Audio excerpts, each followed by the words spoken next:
You're listening to The Raw Reaction on the Angry Marks Podcast Network.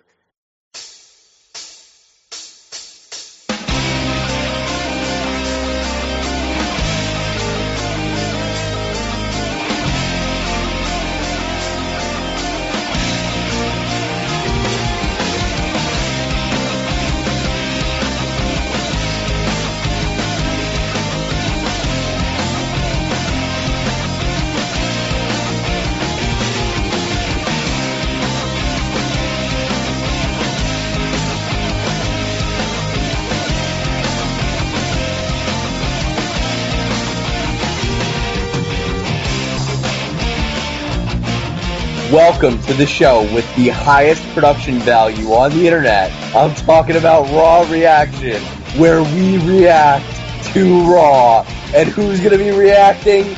Big Dick, Angry Tensai. Big Dick, how you doing tonight, big boy? Angry Tensai, I have two questions for you. One is, are you ready for your fiesta? The other is, are you ready for my reaction?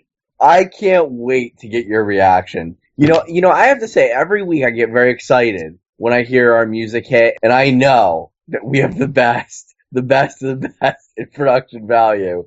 And that's what makes me excited about Raw, because if they don't put out a good product, neither should we.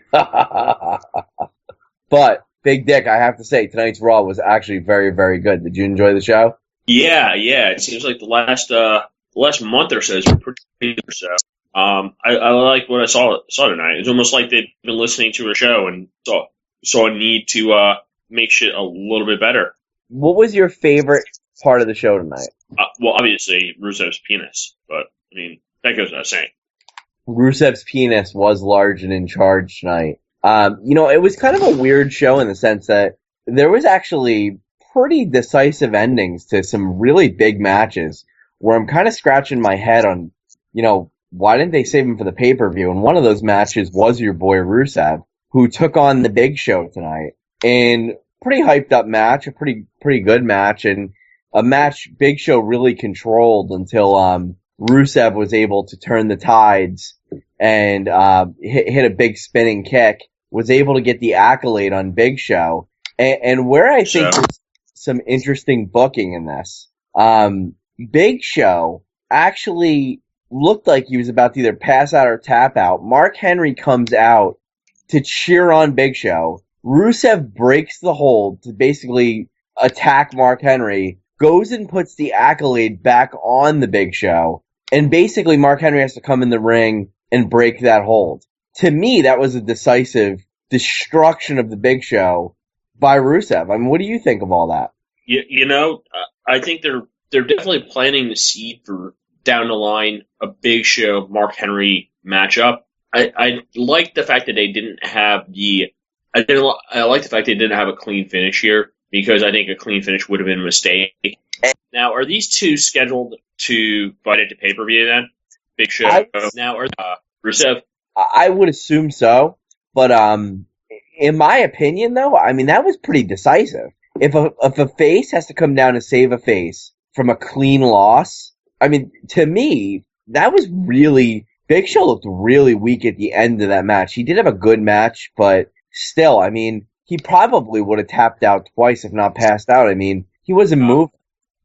Yeah, well, you know what? I mean, I think that he can blame... He can say, hey, you know what? I had him right where I wanted, and Mark Henry got in the way and interfered. So I think it sort of leaves it open. So it's not necessarily Mark Henry becoming the heel here. It could be the Big Show becoming the heel. They might actually have a triple threat match at the pay-per-view. I wouldn't be surprised by that either. I don't see that, because I think if it is a triple threat match, no matter what, Rusev would win it. I don't think any combination or anything you put together, any of the two of them are going to beat Rusev. Yeah, I thought Mark Henry would be the one to possibly do it at a pay-per-view. I really don't see Big Show doing it. I mean, I see Big Show, as said is to say. I mean, he's a great wrestler, good work, decent worker. Even now, I see him as an enhancement talent. He needs to put somebody over. And let me ask you something about that whole segment tonight. What do you think of Lana in the pink lipstick as opposed to the red? You know what? I think she looks a little bit more like a street worker with the pink. I think she looks more like an American woman with the pink. I think she looked normal as opposed to like really weird. You know what? Could be a character change for her. She could very well be porting the Big Show and Mark Henry on the side. Could be. Well, I don't know if we really need to see a rematch of either of those two at the pay-per-view versus Rusev, but I don't view either of them as a threat. I thought it was a very good match for the two guys that were in the match, and I was glad that they showed it on TV. Very interesting stuff. This is the type of match that you want to see on Raw, something that's meaningful, but not necessarily giving away a pay-per-view ending. So you're telling me that you thought that match had more meaning than AJ Lee and Layla versus Paige and Alicia Fox? Oh my God, what a bunch of wrestle crap that was. Whew. I think this week Alicia Fox was Layla now walked out on AJ Lee during the match. However, AJ Lee was able to somehow pick up the win and then go attack Layla, beat the crap out of her. Correct. Now let me ask you a question about. It just kind of dawned on me tonight. Layla looks much older than the rest of the WWE divas. She's been around the block a couple times. I mean, there's also probably because Paige is 21. Layla, AJ Lee is probably like 23 and homeless. And I don't know who the other one out there was, Alicia Fox. I don't know. And Layla, I mean, she's probably in like her early 30s or so. Kev, you can probably look that up. Keep Alicia away from Rusev, please. Oh yeah, I definitely don't want to see that. I mean, you know what? He's a bad guy. We don't need that coming into head. That could be really, really ugly, especially in light of Rutgers' own Ray Rice. Jay Lee. Yeah, Rutgers' very own Ray Rice.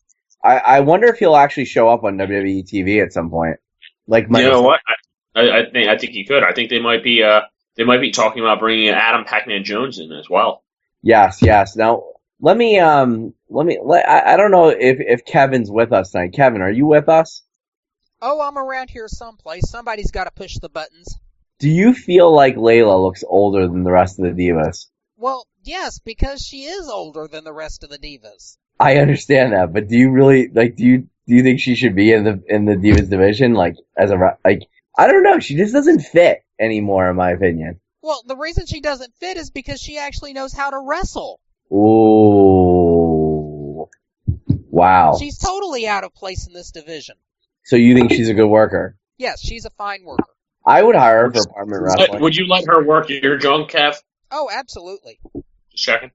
Now, okay, so you may think that she's because I want to get all this out of the way now so we can focus on the good stuff. So just because she's a good worker, do you feel like in the other Divas match, Cameron, Nikki Bella, and Summer Rae versus Naomi, Natalya, and Brie Bella, there were any good workers in that match?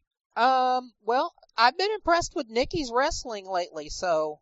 Wrestling? I mean, she's not... I think you mispronounced chest.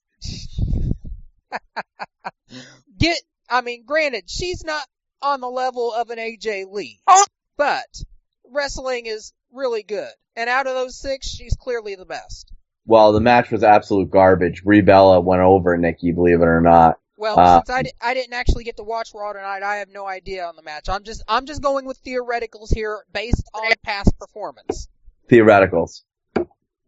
Well, I want to talk about something that was amazing, that really needs to be talked about here on Raw Reaction, and I really think that WWE might have a little buyer's remorse about this, but I absolutely loved it. Did any of you, especially you, Big Dick, did you catch SmackDown at all? And I don't watch SmackDown, but I read something that made me actually find SmackDown on the internet. Did you hear anything about SmackDown this week? I heard some unconfirmed rumors, something chicken and something head. I couldn't really put it together.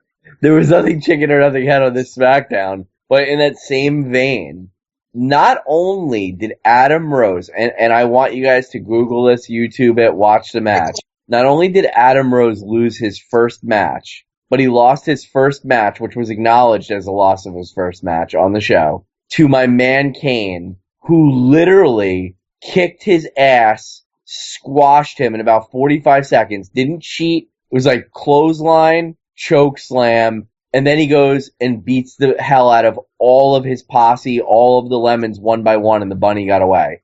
He chokeslammed the lemons, whatever they're called. I don't know what they're called. The rosebuds. He literally chokeslammed like 7 of these guys. Vic, he killed Adam Rose, killed his whole posse. I don't know where WWE was going with this, but I loved it. And it was one of the best things I've seen on WWE in years. And I'm so glad that piece of shit Adam Rose was buried like the piece of crap that he is. And Kane destroyed him.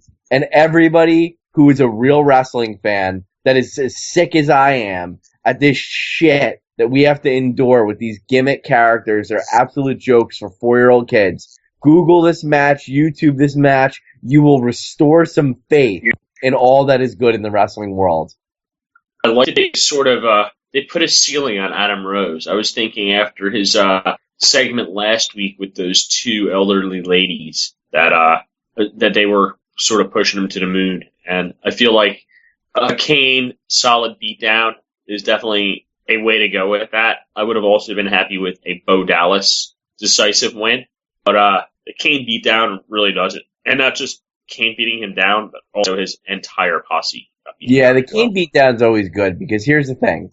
Kane pretty much puts people over at this point in his career, but when he does win a match, he really makes you look like shit because for him to win, he's got to really dominate. And it was everything it was supposed to be. Speaking of which, a guy who's on the opposite end, Damian Sandow is really making a nice niche for himself on Raw as a whole, and the fans are really getting behind him as the Miz's stunt double, and he gets better every week at mimicking the Miz. I don't know if you saw the Sheamus versus the Miz match, but my God, when Damian Sandow was shadow wrestling himself on the outside, mimicking the Miz's every moves, that was absolute gold. Yeah, and I'll tell you what, the crowd is really eating him up. I mean, I don't know if he eventually overtakes Miz or sort of gets put in matches ahead of Miz, and Miz is his assistant at some point. But I mean, the crowd is absolutely loving him. And I don't know if it's because people hate Miz that much, or people realize, hey, you know what? Sandow is actually a legit talent who doesn't deserve to be buried as badly. Well, it's not even like that anymore. It's like he's taking the most of what they're giving him, and he's like making it really good, and it's funny. And it just shows. I mean, the guy literally can wrestle himself and be entertaining. I mean, that's a talent. I do think they will take notice of that. Sandow, I mean, he's a good wrestler. He's good on the mic. He's funny. I mean, he's really a complete package in my opinion. And you know what? He's helped the Miz win the matches. He helped Miz win over Sheamus by countout, in a non-title match. But what I would like to see is what if Sandow actually even like morphs into the Miz, like he thinks he's the Miz. That would be great if he just like starts calling himself the Miz. Like he wants to be introduced. Sort of like with what's her name? With like Mickie James and Trish Stratus back in the day, where she was like obsessed, like almost a step past the obsessed fan type deal. Well, she never wanted to be known as Trish Stratus though. She was just a stalker. I would liken it to when Stevie Richards became Dude Love, and he was wrestling as Dude Love, and he's Stevie Richards, and I was very confused by that. It was like a 4-week angle. I want to see Sandow become the Miz. Well, anyway, we'll see more of the Miz. We'll see more of Sandow and the Miz. You know, anyway, the duo is working, and you know what? Miz actually seems to like Sandow too, which I like. He's not like totally treating him like shit. He's definitely letting him take some beatings, but he does seem to like him, which I appreciate. A match that I thought was outstanding was Dolph Ziggler versus Randy Orton. These guys have hooked it up before, and they always put on a good show, but I have to say, this was maybe one of the best I've seen out of them. Dolph Ziggler is still the Intercontinental Champion. It was a non-title match. You know, it had to feel like Ziggler had a chance. The only thing I would say is Orton made a comment in the back. The big angle tonight was Cena and Ambrose, and we'll talk about it in a few minutes. Cena and Ambrose are fighting for the right to take on Seth Rollins. Well, what Randy Orton said was at Hell in a Cell, he wants to take on the loser of Dean Ambrose, John Cena at Hell in a Cell in a Hell in a Cell, because as far as he's concerned, when he's in a match, the other person's in the main event. And Triple H agreed to that. So you kind of knew Ziggler had to lose tonight. And Orton made a comment, that as long as Seth Rollins didn't take his spotlight, that being Randy Orton's spotlight, there'll never be a problem. In this match, Randy Orton absolutely shined. Both men went back and forth. Eventually, the way Randy Orton won it was, Dolph Ziggler was getting put up for a powerbomb from Randy Orton, and then Randy Orton just threw him up in the air and RKO'd him. It was pretty nasty. It was a great finish. The crowd ate it up. And as Orton was getting his kudos from the crowd, Seth Rollins came down the aisle, curb stomped Dolph Ziggler, and basically walked away, and Randy Orton wasn't too happy with it. So, it was a good segment. They could go a lot of different ways with this. There's clearly dissension between Orton and Rollins, for sure. I was just very entertained by the match. I thought it was a great match for Raw. What did you think? I like this match. I'm just not sure about having Rollins come in. I feel like you're 2 weeks away from the pay-per-view, and who is Ziggler wrestling on the pay-per-view? Ziggler, I believe, isn't he taking on Cesaro? I don't know. Cesaro isn't there this week. That's the thing that, I understand you want to build up a little bit of, I don't even really understand building up the tension between Randy Orton. Cesaro was at ringside during that match. But he didn't interfere. He didn't get involved at all. That's the thing that was surprising. But he was there. It looks like he's the one that's going to get the shot. Yeah, I'm surprised he didn't have some involvement, even if it was just standing up to distract him at an earlier point in the match or something to that effect. Cesaro said something very cool at ringside that I appreciated.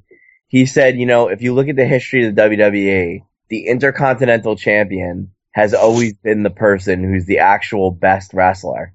And that was an interesting statement because, it hasn't always been that way, but you look back at, the history of WWE, they usually put one of the really good workers with the Intercontinental title. And he basically, I thought, really built up the belt by saying that in a sense that he feels he's the best athlete in the WWE, and he wants to represent the title that he feels the best workers will be going after. So I thought that was kind of a cool comment he made at ringside. Yeah, I definitely, and I think that's sort of part of the problem. I'd be a lot more excited for this match if there was more of a build-up. Even if you want to build up Cesaro as not just a legit heel, but like a badass cool heel again. I think they've gotten away from that a little bit with him. They've changed his music. He doesn't do the Cesaro swing. He doesn't hit like some of the cool, really power moves anymore that even when he was a heel. Like they'd still give him very face stuff to win the crowd over. I would like to see him get towards that. So almost a match like Ziggler and Cesaro would be like a Bret Hart Shawn Michaels match as far as two great workers and something that can go a half hour to 45 minutes and steal the show. And they could. You're right. You're absolutely right.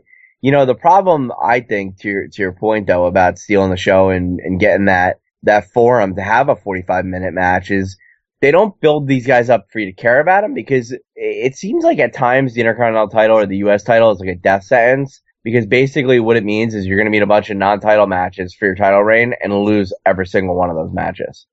Yeah, or you're going to wrestle Randy Orton to build him up for pay-per-view.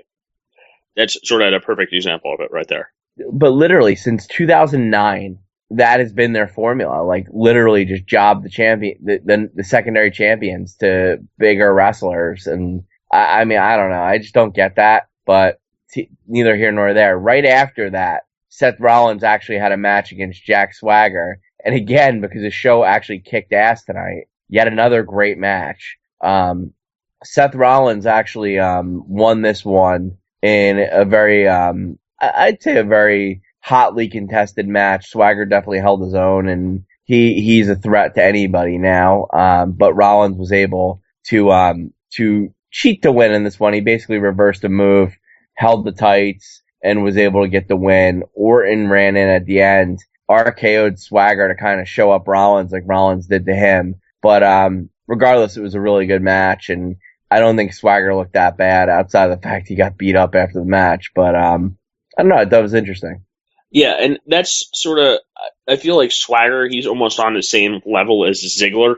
Great worker. And unfortunately, now that his Rusev angle is done, like, I mean, I can't even picture him having a pay-per-view match. I mean, maybe he'll wrestle Bo Dallas or something in a pre-show, but I don't necessarily see him getting a match on the pay-per-view. You need good mid-card workers, though, and Swagger definitely fills that. Oh, yeah, absolutely. I mean, I put him right there, same level as Dolph Ziggler. Well, they just should have just kept Swagger and friggin' Cesaro together. You know, they're real Americans, they're a tag team. They finally started getting really, really, really, really good together, and they break them up. They would have been a tag team. The tag team division is so watered down right now. I mean, I can't even name another tag team outside of Los Matadors or Gator Hater, which I don't really consider them because they've both been, I mean, I don't think Los Matadors have won 2 matches outside of the Bowl. And Wait, I don't think. Who's Gator Hater? Is that would Gator Hater would that be Titus O'Neil and Rusev? No, that's AJ Styles. Being from Georgia, he actually hates the Georgia or the Florida Gators because he is a Georgia Bulldog fan. So that's the new tag team of AJ Styles. Gotcha. You're a Gator Hater because you're a Bulldogs fan yourself. I am. Yeah, SEC East leading Georgia Bulldogs. Have you ever recovered from the bowl loss to West Virginia and Pat White? You know what? I have. However, I still have not recovered from 2 years ago in the SEC championship game, losing in the last 5 seconds to Alabama when they went on to absolutely fucking sodomize Notre Dame in the national championship game. What about when the undefeated, unbeatable Colt Brennan in Hawaii were supposed to take out Georgia? How'd that play out? Yeah, that was another one where that one I blame ESPN on. I think that year Georgia should have or could have very well argued that they deserved to be in the national championship game instead of LSU. Instead, they got fed a upstart Hawaii team, which they promptly beat. I believe it was like 53-10 or so. That was a vicious beatdown.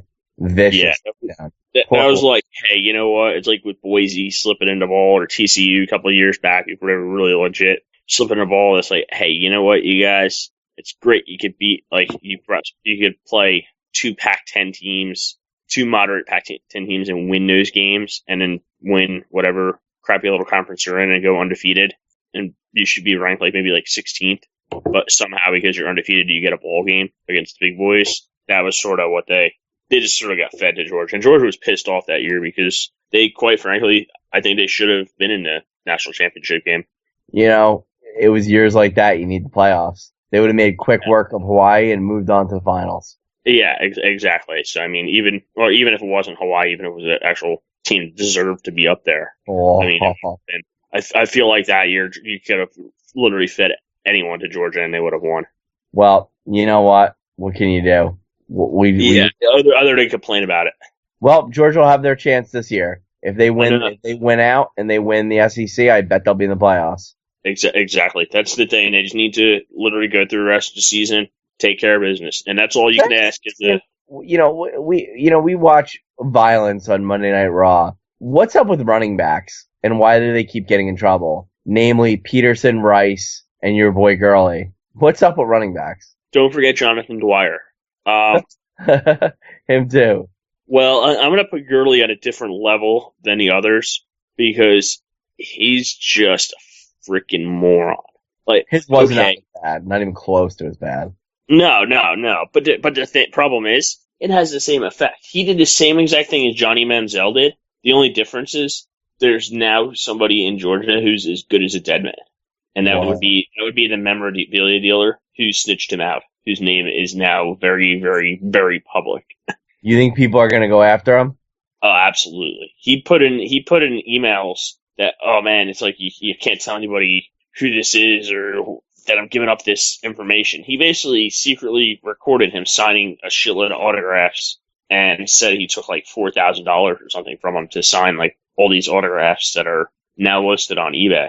So basically, I think he had a whole boatload of money on Missouri to beat Georgia. So now he's out of money, and he's pretty much the most hated man in the state of Georgia. Anybody that follows Rivals or Scouts.com knows Georgia's got plenty of depth, and for you to think that one player is just going to shut them out, are you kidding me? Missouri got destroyed, and I could have told you that. These college teams that are elite, that are the top 10, top 15 programs, they have so many depth, great players that no one guy means anything. There's always another guy behind that. I mean, think about it. Alabama had Ingram, Lacey, and Richardson all at the same time on the same team. That's insane. That's insane. Yeah, and I have TJ Yeldon and I think some guy Yates or something like that. That's depth. Yeah, I mean, it's ridiculous. And that's the thing. Georgia, the same thing. Although Georgia this year, after they lost Gurley, Chubb is like their fourth running back because they have they had Nick Marshall and Sonny Michel, and those two guys are both injured. So Chubb, he was like a 5-star recruit, but Chubb was is Rusev's favorite football player.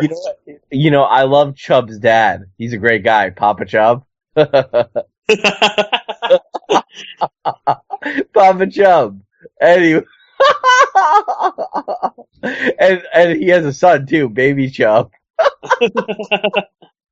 Chubby Jr. There's always room for Chubbs. Anyway, the show really was centered around Ambrose and Cena, as we talked about. Ambrose really is taking the next step. I buy him in the top of the card. He started the show off. I thought there was that their first promo was very effective. He started to show off again. He stared off last week too. Yeah, I know. They're giving him the torch and he's running with it, and the crowd is eating it up. What'd you think of the first segment? I liked it. What I didn't, or what I also liked when they announced it was that that the lead up match for the pay-per-view was going to be Cena versus Ambrose, and that was going to be tonight, as opposed to on Sunday in 2 weeks. And I think that WWE did this for a couple of reasons. Number one, I think a lot of people are losing their subscriptions and hey, they need to put together a decent pay-per-view. And quite honestly, I don't think people wanted to see John Cena versus Seth Rollins. I think everybody wants to see Seth Rollins get his comeuppance. And I think that's one of the reasons that they did this. Ambrose is so unbelievably over right now, at least with the crowd. I mean, he's not going to sell as many T-shirts as John Cena or have a cheesy chant like Daniel Bryan. But I mean, he's over with the crowd as a really cool, badass face. I would agree with that. Well, here's a question now, and you talked about the reasons why this match took place tonight. If I just throw these matches out on a piece of paper, okay, and you tell me what's going to draw right now and what you know about WWE: Ambrose versus Rollins, intriguing match; Orton versus Cena, or Cena versus Ambrose. Of those three matches, what's the money match? I think if done right in the future, Cena versus Ambrose could be almost a passing of the torch. But why give it away on free TV? And they really didn't give it away.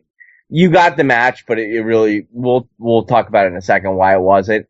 But I guess it happened, but it didn't really happen tonight. But yeah, I wish they left it. I wish they left it open so that they could have had a match down the road. And this is what I thought, or I sort of had in the back of my head happening either at the pay-per-view or tonight. Literally have Triple H say, okay, you know what? The loser of that match faces Randy Orton and Kane on the pay-per-view. And then either do the match leading off the pay-per-view or do it tonight and basically have Cena and Ambrose tease tension, maybe even have Kane and Orton do a run-in on a match, interfere, do something to really sort of push them against each other. And then for the actual match, and this would have been genius, considering the outcome that we did get for the match, have Cena lay down for Ambrose. Let Ambrose get his shot at Seth Rollins. Let Cena look like the cool good guy who's had his day, who's, okay, you know what, you finish your business with him, then I'll finish my business with him, and be a badass and take on Orton and Kane and possibly win that. Or even if he loses that, still look like that would actually be cool heat for cheesy Cena to get. We're saying, hey, you know what? These guys are tearing each other apart, hate each other, and he lay down to give Ambrose, or to let Ambrose be fresh for the match. That would have been kind of interesting, to be honest with you.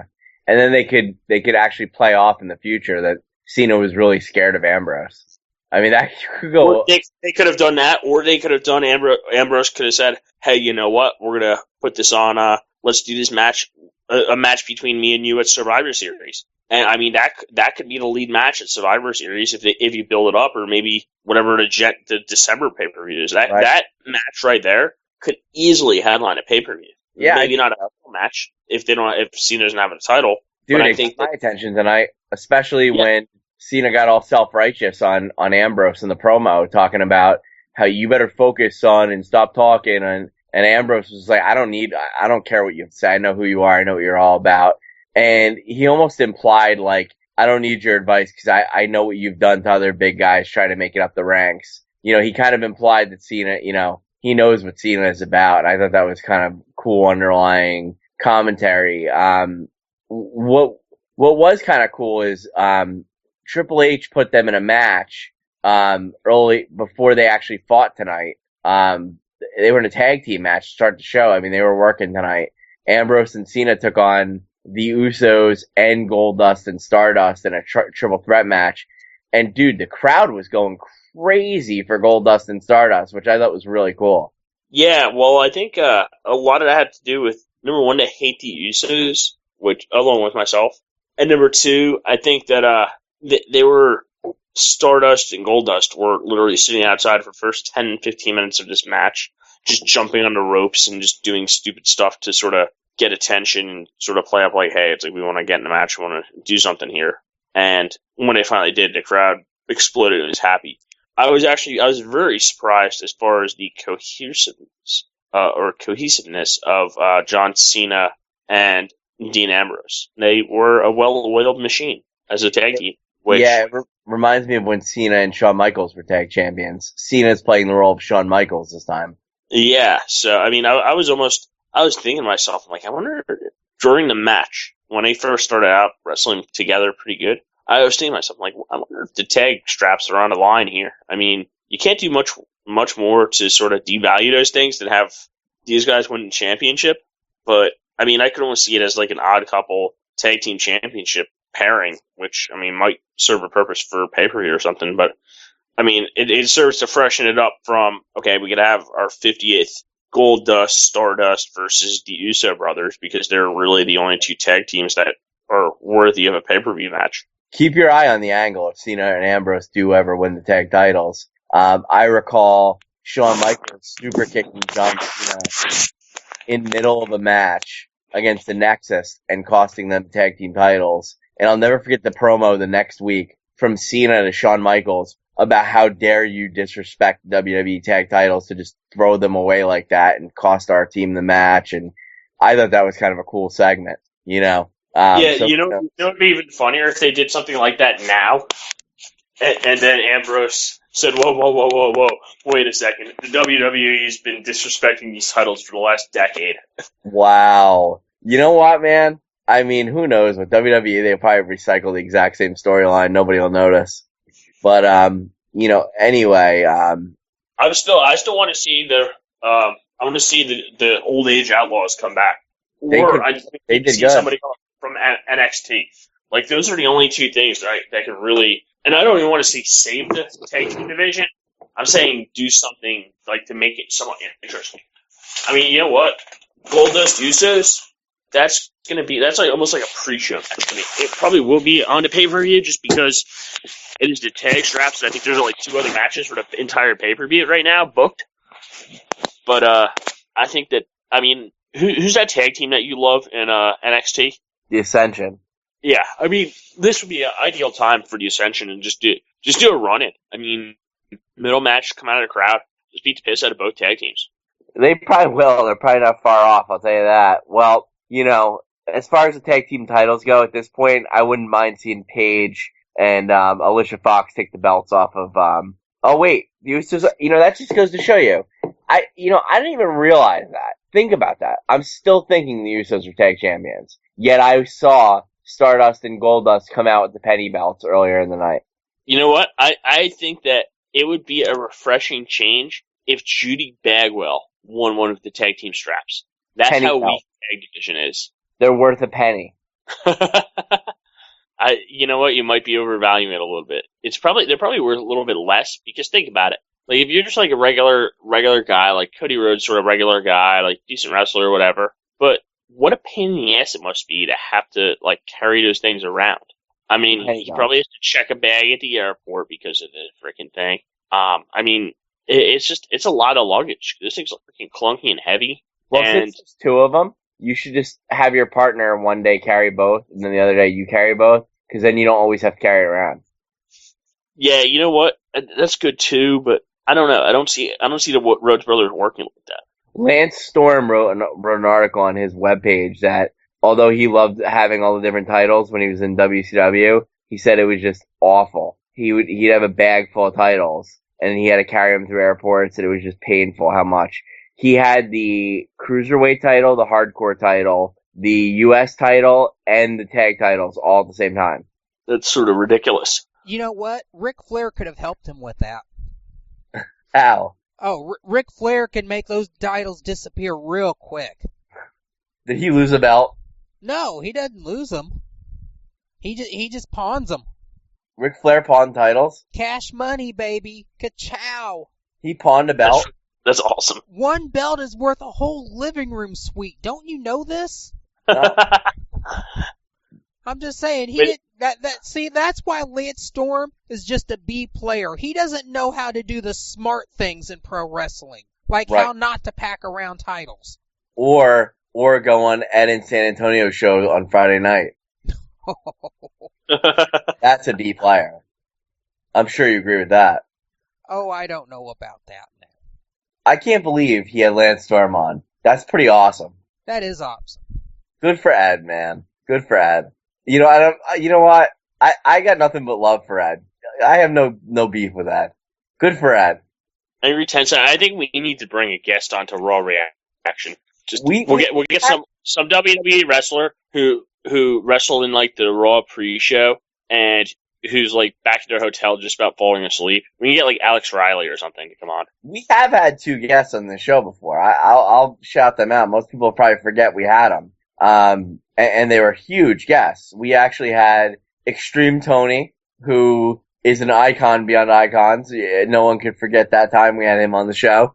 And Chess Army. I mean, these are big names in the industry. I mean, would you agree, Kev? I mean, with all the talents we've had over the years, I would say Chess Army and Extreme Tony rank up there with probably the biggest names we've ever had on the show. Maybe. Just maybe. Especially Extreme Tony. I hope he's doing all right. I don't know where he is today. Anyway, the main event tonight was John Cena versus Dean Ambrose, which Triple H made a match of. And it was a contract on a pole match. Now, did this contract on a pole stipulation, did this come out of thin air since last week? Yes. Okay, I wasn't sure, because they were talking about it from pretty much the beginning of the pay-per-view, or I'm sorry, the beginning of the night, and I wasn't sure. Like, did I miss something last week, or maybe it was announced on SmackDown, or it was literally just right out of the box, and they sort of reiterated it like 10 times, so I assumed that it was something that was just come up with. Well, it's better than, a Peachtree Avenue street fight, so I was excited about that. It would have been better if it was Rusev's pole with the contract. They do a lot of things on a pole in WWE. I've seen a lot of on a pole matches. This match kind of sucked because although it started out really good and it was a brawl, the Authority interfered in the match and basically beat up both men. And the match highlighted the cunning of Dean Ambrose, who was able to take advantage of the melee and just find his way up on the pole. And by the time John Cena turned around, it was too late. Ambrose already pulled it down while Cena was cleaning house. It really highlighted how crafty Dean Ambrose was. It was kind of a cool ending. Yeah, well, the one thing I don't understand, though, I think he was in the ring by himself before that part, and he did a suicide dive out of the ring rather than just climb up and get the contract, The old which don't Jeff really Hardy. make sense. I don't So, get that. yeah, I'm like, I would have been climbing that the first opportunity I took. I mean, that's how I sort of knew he was going to win, and I knew he was going to win because that's a match everyone wants to see. Unfortunately, now we're stuck with like the 8,000th match between Orton and John Cena, and I guess that's also going to be in a Hell in a Cell as well, I believe. No? Yes, both of the matches will be in Hell in the Cell, which is pretty cool. Yeah, I'm just not feeling Randy Orton and John Cena, especially there's no real build up for this other than hey, How many times do we yeah. have to see this? Like you've overdone it, WWE. They've done it a few too many times for me. You know what I say to that? Yeah, chicken head. That's what I say. I was disappointed this week. We did not have any appearances by one Bo Dallas or by the Gator or by the Bull. Well, Slater Gator and their rolling Gator is quite a talent, and you can't put them on every week because it'll blow it. It'll blow the surprise and the wonder for the kids. You know what I mean? I do. You know what? I mean, I think it would blow the ratings too, considering the fact that segment probably had lower ratings than those two old ladies who came out with Adam Rose last week. Well, I was glad to see Adam Rose not on the pay-per-view or not on the Raw either. What I didn't like though, and I'm really not a big fan of this, pretty much since the last pay-per-view, the WWE Championship has not been mentioned at all. Yeah, that is weird and that's odd, and that shouldn't be. The whole show should be about the WWE title. Always. If not that, have a segment on, hey, you know what? What's his name? Lesnar. Have Heyman come out and say, hey, you know what? Lesnar is so dominant in his performance, we gave him this pay-per-view off.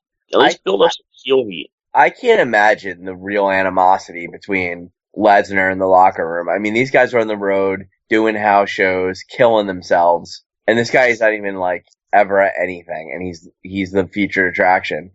I mean, I don't know. I love it, because I think he's the best, but I could see how, if I was a worker there, I would hate it. It's like basically a guy who's not coming to work is the highest paid and gets all the attention and the accolades. It's kind of odd. Yeah, but I mean, that's sort of like The Rock. I mean, obviously he's not getting paid, or he probably is getting paid as much, or like Ric Flair, or somebody who sort of comes back, like even Edge and Christian come back, do like an after show type thing. I mean, I'm sure, hey, you know what, they'd rather be wrestling, but hey, if they're enhancing the talent and they don't have to go through all the shit and kill themselves in the ring, then more power to them. Right, I agree. I agree with you 100%. And Brock has made the WWE title more interesting than it's been in years.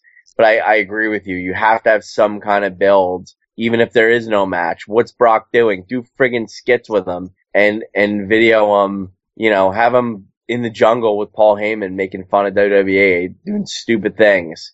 Have them go to the zoo or have them go to a baseball game together. Funny shit, It would be hysterical. I think. Yeah. No, I mean, that's the thing, and they don't have enough stuff like this. Like Fuji Vice. Fuji and Morocco, they deserve freaking daytime Emmys.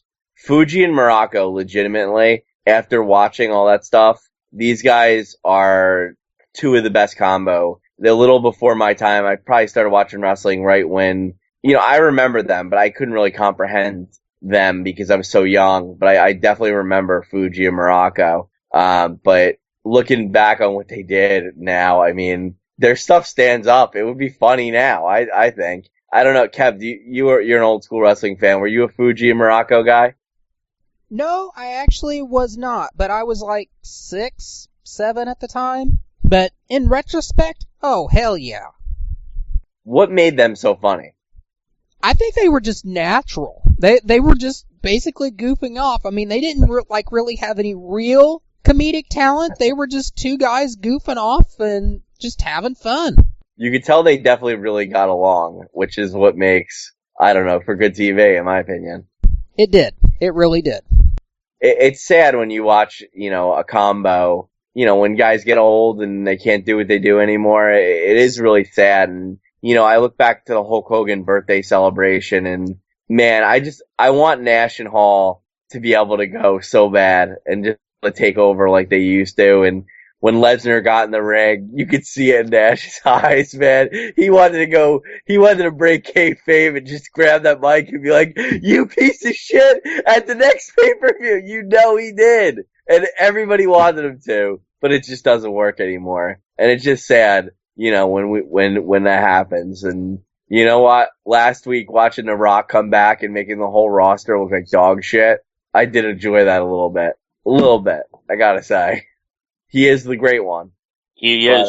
He is the greatest. He should come back for the pay-per-view. Dude, you know what, man? I know there's a bunch of internet wrestling haters of The Rock. Watch his last 2 WrestleMania matches, or even his match with CM Punk. They were really good matches, I thought. And people say, "Oh, Rock gas, they were terrible matches, they had a lot of rest holds." No way, dude. They told a story, they were good matches, the crowd was on the edge of their seat. No one knew who was going to win the first Rock Cena match. The first Rock Cena match, to me, was one of the best matches ever. We all thought it was only going to happen one time, and we just couldn't imagine Rock laying down for Cena. But there was no other characters planted along the way in that feud, so there was no one to interfere. It was just an amazing night when Rock took on Cena in that first match. And when The Rock won and put him down clean, man, was that one of the best moments I've ever seen in wrestling. It was so awesome. It was kind of like Hogan and Rock probably should have ended at WrestleMania 18, but Rock said, "You know what? I ain't going down like that." It was an amazing night. I'll never forget that. Did you enjoy that? I guess you did. You're speechless. You enjoyed it so much. I'm sorry. I enjoyed it, but I feel like there needed to be build-up. If Rusev came back for an open challenge on a pay-per-view and The Rock came out, that would be awesome. You couldn't listen to anything I said, but that's okay.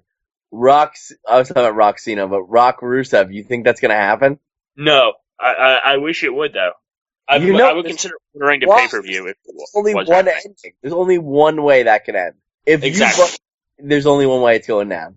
But the thing is, Rusev he's not a title contender, in my opinion. But you do realize, if you book that match, Vic, he's done. He would be done. He could not recover. Yeah, but what if you bring it out, or you have something happen where, okay, Rusev, because right now they're booking Rusev, he's like the next challenger for Lesnar as like the unstoppable heel. I don't think he has that type of upside. So what you do is you have okay, the match is going to be a triple threat match between Hina. Who's Hina? Hina. He's Chicken Head's tag team partner. Hina is awesome. Hina is a legend. Have a triple threat match between Rusev, what's his name, Big Show, and Henry, and before the match or leading up to the show or backstage or something, have Henry and Big Show get into it and get injured. Rusev comes out, says, "Where the hell are these guys? I'm an open challenge," and Rock comes back and lays him out. Right. Then you know what? He can go back to wrestling. He can go back to wrestling Big Show. He can go back to wrestling Henry. He can go back to wrestling Adam Rose. Pretty much going over pretty much more or less everybody except the champions. You can go over Intercontinental champions, but then put him in a feud. I'd love to see him get in a feud with Cesaro. I think they could really put together a good feud, just being two of the legitly strongest guys kill each on other. the WWE roster. It'd be awesome. They would kill each other. Let me ask you this, Kev. What do we got brewing and on tap? And I know it's not Yangling. What do we got on tap for the world's greatest wrestling show tomorrow night? Let me get back to you on that in just a second. So you don't know who's on? Not right. He's still editing out the Benoit comments. Give him a minute. I'm not trying to mess up the show's name. What is it called? The world's best wrestling show? The Undisputed Wrestling Show. There's Undisputed Wrestling Show. No one's going to dispute that their show is talking about wrestling. I can promise you that. I won't dispute it. Vic, would you dispute that? You know what? If they start talking about MMA, then I'm going to put a dispute in. Would you dispute where Raw Reaction when we spent a good 7 to 8 minutes talking about Georgia football? You know what? I think that's very appropriate considering the fact that right now, or Raw this evening was actually in Atlanta, Georgia. It's true. That's a good point. That's actually very appropriate. And you know what? I would imagine the majority of our fan base is in the South because most of the people in the South watch wrestling. Yes, and most believe it's real. Tell me some other things about Southerners. They like shrimp and grits. Anything else? That's about it. If you were comparing Southerners to Northerners, what would you say? They're much more thoroughly educated in college football. Yes. As opposed to Northerners who don't even know it exists. There's, Rutgers, and then it's Giants, or Jets, or Eagles. Maybe not Jets, but Giants, or Eagles, or Patriots. If you go to a Georgia home game, and you have a giant gator head in your back windshield, and you have Georgia Gator stickers all over your car, what would happen to your car? Probably the same thing as if you went to Pat's Cheesesteaks in Philadelphia with a New York Giant jersey on. What would happen if you took a Pat's cheesesteak and walked over to Geno's and ate a Pat's cheesesteak in front of Geno's? I think they've seen it happen before. Really? They'd get over it. That's not fighting. That's friendly competition. Wearing a Giants jersey down to Geno's or Pat's is you're going to get knocked unconscious. Probably by multiple people. Do you think Pat's and Geno's have a mutual respect for one another? I think they do. I think they're rivals. They bring out the best in each other. It's like Hulk Hogan and Macho Man Randy Savage. Yes. They bring out the best. You're the reason I actually tried Pat's cheesesteak. I made the mistake of being the typical tourist that assumed Geno's is just the best cheesesteaks and they're better. And having had both of them, I can also attest that Pat's is by far a better cheesesteak than Geno's. Yes, Pat's hands down, in my opinion. They're not on as many Boys to Men videos as Geno's, but they are of the two, they are legit. Is that the only reason people think Geno's is better?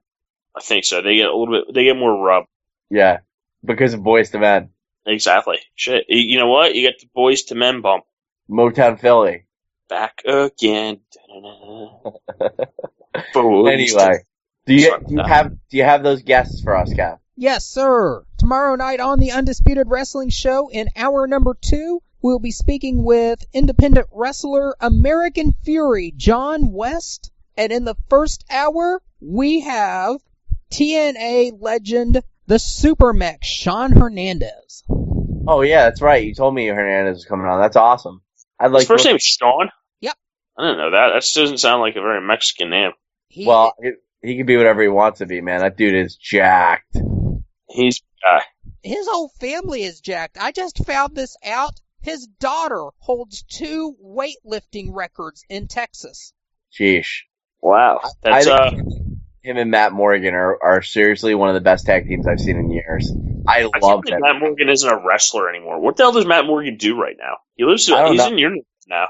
Dude, I have no idea why he got cut from TNA. Yeah, and I have no idea why WWE didn't sign him. When he left TNA, he was literally like the best guy they had, and he was in the main event. I don't understand. I really don't.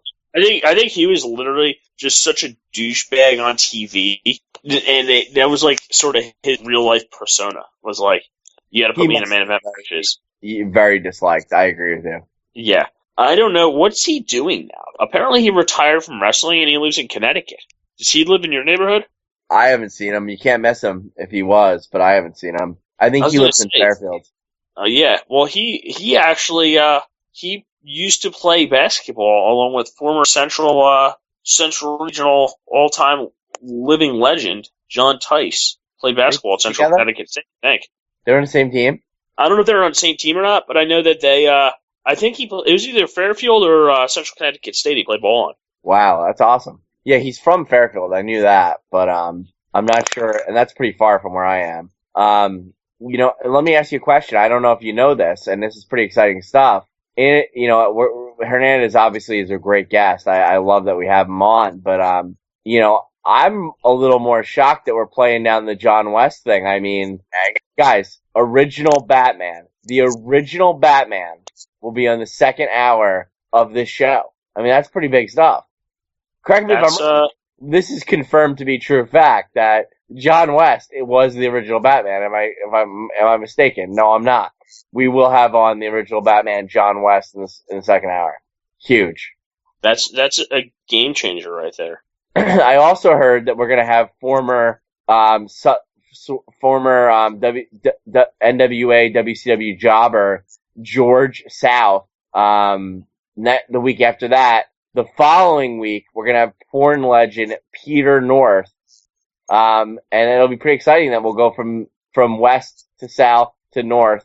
And I don't know anybody with the name East, so that's pretty much that. Yeah, actually, here you go, Angry Tense. I'm on Matt Morgan's Wikipedia page. He actually played basketball at our neighborhood, our hometown, Monmouth University. Oh, there you go. And he did the NCAA tournament in 2006.